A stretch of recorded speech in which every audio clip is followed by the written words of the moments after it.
For me, he's an underrated player. For me, he's one of the top players. He adds fluidity, technical ability to strike balls like the one he strikes today. I think he's phenomenal. I think he's a big piece of how they scored 14 goals in the last 3 or 4 games or whatever it may be. And he's going to be a big piece moving forward for them. He has to be if they're going to lift another champion.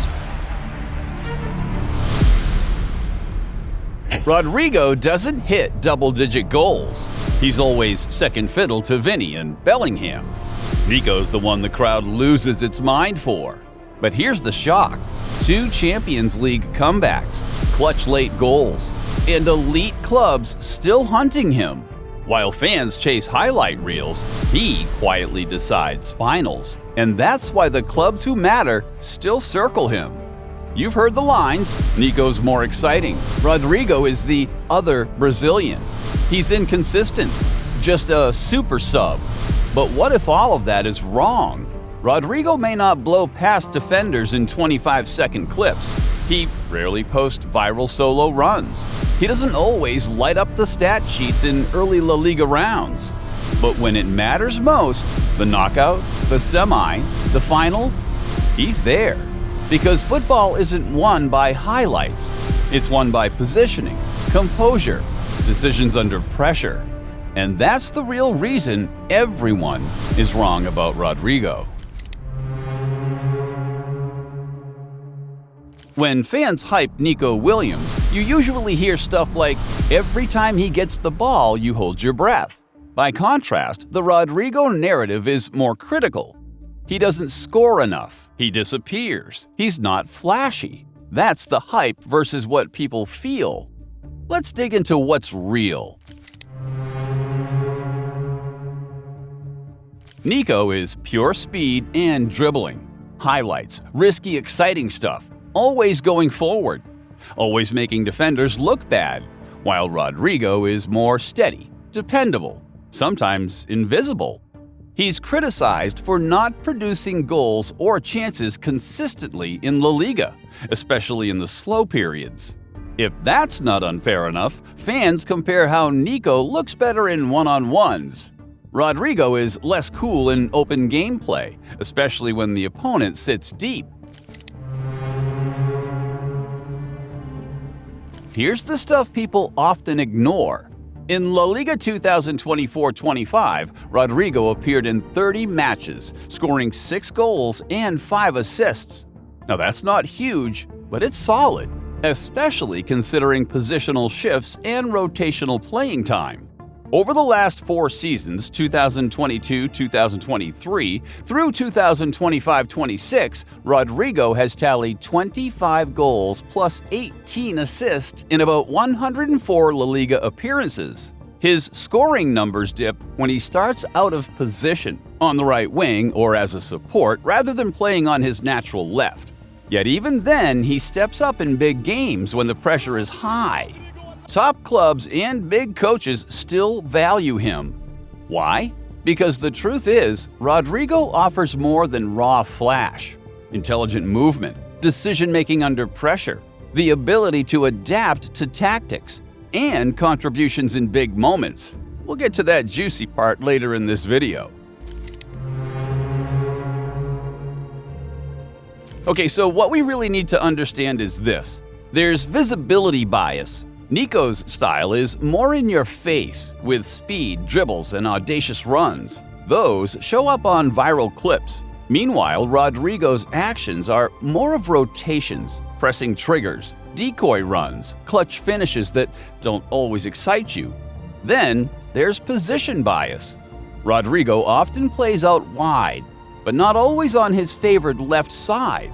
He's been asked to drift, rotate, or even fill in elsewhere. These demands hurt his raw numbers. Also, the big game versus week in, week out is another misunderstanding about Rodrygo that makes him look underrated. There are stretches where Rodrygo doesn't score in La Liga for many matches. That fuels criticism. But when Madrid needs him, Champions League knockouts, semi-finals, tight matches, he turns up. Also, you cannot ignore team context. Playing with big stars, Vinicius Jr., Mbappe, Bellingham, means he doesn't always have the central attacking spotlight. He sometimes has to sacrifice attacking volume for tactical balance. So here's the reality check. Yes, Rodrygo's numbers in some matches don't match the hype put on Nico. But that doesn't mean he's underperforming. It means people are comparing apples to oranges. When you account for positional demands, pressure situations, and the less visible but crucial roles a forward must play, Rodrygo not only keeps up, he often outplays expectations. Rodrygo doesn't go viral. He doesn't cut inside and unleash bangers like Vini. He doesn't dance on the wing like Nico. But ask any elite coach what they value most, and they'll point to players like him. Rodrygo is a tactical chameleon. Left wing, right wing, second striker, false nine. Even as an inside midfielder, when Ancelotti experiments, he's been asked to adapt, sacrifice, rotate, and cover. Most players sulk. Rodrygo studies, adjusts, and delivers. But adaptability doesn't trend. There are no compilation clips for the guy who makes the decoy run that opens space for Mbappe. No headlines for the one who triggers Madrid's press at that perfect moment. But ask Carlo Ancelotti who wins matches, and he'll tell you it's Rodrygo. He doesn't roar when he scores. He doesn't punch the badge or demand the camera. Rodrygo just turns around, calm, focused, as if he'd done it 100 times before. Because he has. Real Madrid's greatest miracles in recent years? Look closer, because Rodrygo's fingerprints are all over them. Chelsea 2022, impossible comeback. It was his instinctive finish from Modric's outside foot pass that flipped belief back into the Bernabeu. Manchester City, same year, 89th minute, season over. Then Rodrygo scores twice in 2 minutes. Cold, ruthless, historic. At 21, he became the youngest player in Champions League history to score twice after the 90th minute of a knockout match. No wild celebration, just ice in his veins. Ancelotti calls him pure efficiency. No noise, just goals. That's who he is, the killer who doesn't show the knife. Even in the Copa del Rey Final 2023, it was Rodrygo's brace that sealed the title. Not with power, with movement, timing, and brain. And yet, they still question his consistency. Here's the truth no one's saying. Rodrygo has already scored 25 Champions League goals, putting him among the youngest to reach that mark. He's on a trajectory few have matched by his age. That's not hype, that's heritage. He may never dominate Twitter, but when history holds its breath, Rodrygo is the one who doesn't flinch. Every summer, the same whispers echo from Spain to England. Rodrygo could leave Madrid. Some think it's just media noise. Others think there's truth in it. But what it really shows is value.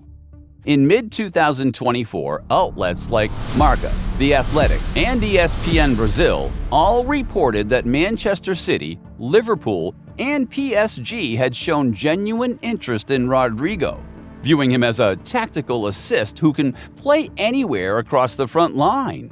Pep Guardiola's camp in particular was intrigued. Manchester City has internally discussed Rodrygo as a possible long-term Bernardo Silva profile, a flexible, system-first attacker rather than a pure winger. And here's the twist. While some Madrid fans farmed these rumors as Rodrygo being expendable, the reality is the opposite. You don't attract City's attention unless you're elite. Inside Madrid, Ancelotti and the technical staff know his worth. Relevo even described him as the tactical glue, the player who adapts when others drift from shape. Still, the journey hasn't been smooth. Ancelotti benched him in early 2023-24. Xabi Alonso did the same during his Castilla days, and even his father voiced frustration about his limited role. That chaos isn't failure, it's proof of demand. Top clubs see a player caught between roles but capable of excelling in any. City and Arsenal reportedly view Rodrygo's struggle as undervalued quality, the kind of flexibility you can't coach. So when fans say he's replaceable, they miss the quiet truth. Rodrygo's the reason others fit. The Spanish media loves a new wonder kid, and right now that prodigy is Nico Williams. Every dribble, every run, it trends instantly. And yes, Nico is electric. His energy charges stadiums. His flair makes defenders dizzy. But there's a difference between the player who excites the crowd and the one who decides trophies. Nico electrifies audiences. Rodrygo electrifies moments. In La Liga 2023-24, Rodrygo registered 15 goal contributions compared to Nico's 16, all while rotating between left wing, right wing, and false nine. But look deeper. Rodrygo completed 90% of his passes, a staggering number for a forward, while Nico managed just 79%. He also created more chances per 90 minutes. Less flash, more function. And that's exactly what elite clubs value. It's all about control, maturity, and adaptability. Rodrygo reads spaces. He doesn't force it. He times his movements to balance the system around Vinicius and Bellingham. That's football intelligence, not flash, but function. Meanwhile, Nico Williams thrives in open spaces, on counters, when the game stretches. Rodrygo thrives when there's pressure, when decisions must be perfect. Luis de la Fuente sees Rodrygo as a Champions League mind, calm under pressure, tactically dependable, something Spain's system values over unpredictability. On social media, the debate is hot. Nico's fireworks versus Rodrygo's fundamentals. The irony is fundamentals win more often than fireworks. Because when the scoreline tightens, every pass matters. Coaches don't look for the loudest player. They look for the one who won't break. Nico excites the moment. Rodrygo defines it. Salzburg preseason 2022. A friendly game. Low stakes, low expectations. Rodrygo steps onto the pitch. No roar, no spotlight, just a quiet substitution. But within minutes, the rhythm shifts. Madrid's press tightens. The midfield steadies. Vinicius suddenly has room to run. No goal, no outrageous skill, just control. That's Rodrygo in a nutshell. The player who fixes chaos without needing credit. But in an era ruled by hashtags and highlights, football doesn't reward the invisible. It's the difference between BMW and BMVR. One built on engineering, the other's built on marketing. Fans see what flashes, coaches see what functions. And that's where Rodrygo quietly wins. Watch any tactical replay. You'll notice things the highlight reels ignore. He triggers Madrid's press when Bellingham drifts high. He drops to link with Camavinga and Valverde, connecting midfield to attack when transitions slow down. He covers Dani Carvajal's flank when Vinicius stays advanced, balancing the defensive shape. He makes the dummy runs that open space for Bellingham to arrive late into the box. According to Opta and StatsBomb 2023-2024 season, Rodrygo ranked among the top 10% of La Liga forwards for defensive pressures and successful recoveries in the final third. He also ranked top 5 in secondary assists, the pass before the assist, highlighting his indirect influence. The problem is, tactical maturity doesn't trend. You can't clip it to TikTok. You can't sell it in fantasy football points. So fans end up confusing what shows with what wins. Rodrygo doesn't explode. He plans. And planning doesn't always look loud. It looks inevitable. Maybe we've all been watching the wrong highlight reel. Maybe silence isn't weakness. Maybe it's wisdom. Because while others scream for attention, Rodrygo studies the chaos. He doesn't sprint to the spotlight. He times his entrance when it matters most. Champions League nights, cup finals, 89th minute miracles. He's not the loudest, but he's always there when the stadium holds its breath. Madrid has its megastars, Mbappe, Vini, Bellingham. But in their shadows stands a player who turns moments into memories without ever needing a headline. That's not flash, that's legacy. And if Rodrygo ever leaves Madrid, it won't be because he wasn't good enough. It'll be because he outgrew the role they never fully understood. Because maybe he wasn't the one chasing greatness. Maybe greatness was waiting for the rest of us to notice him. Hey, if you see football like we do, drop a like, hit subscribe, and tell us in the comments, does brilliance still matter if you never go viral? We're here to tell the truth about football's most misunderstood stars, one video at a time.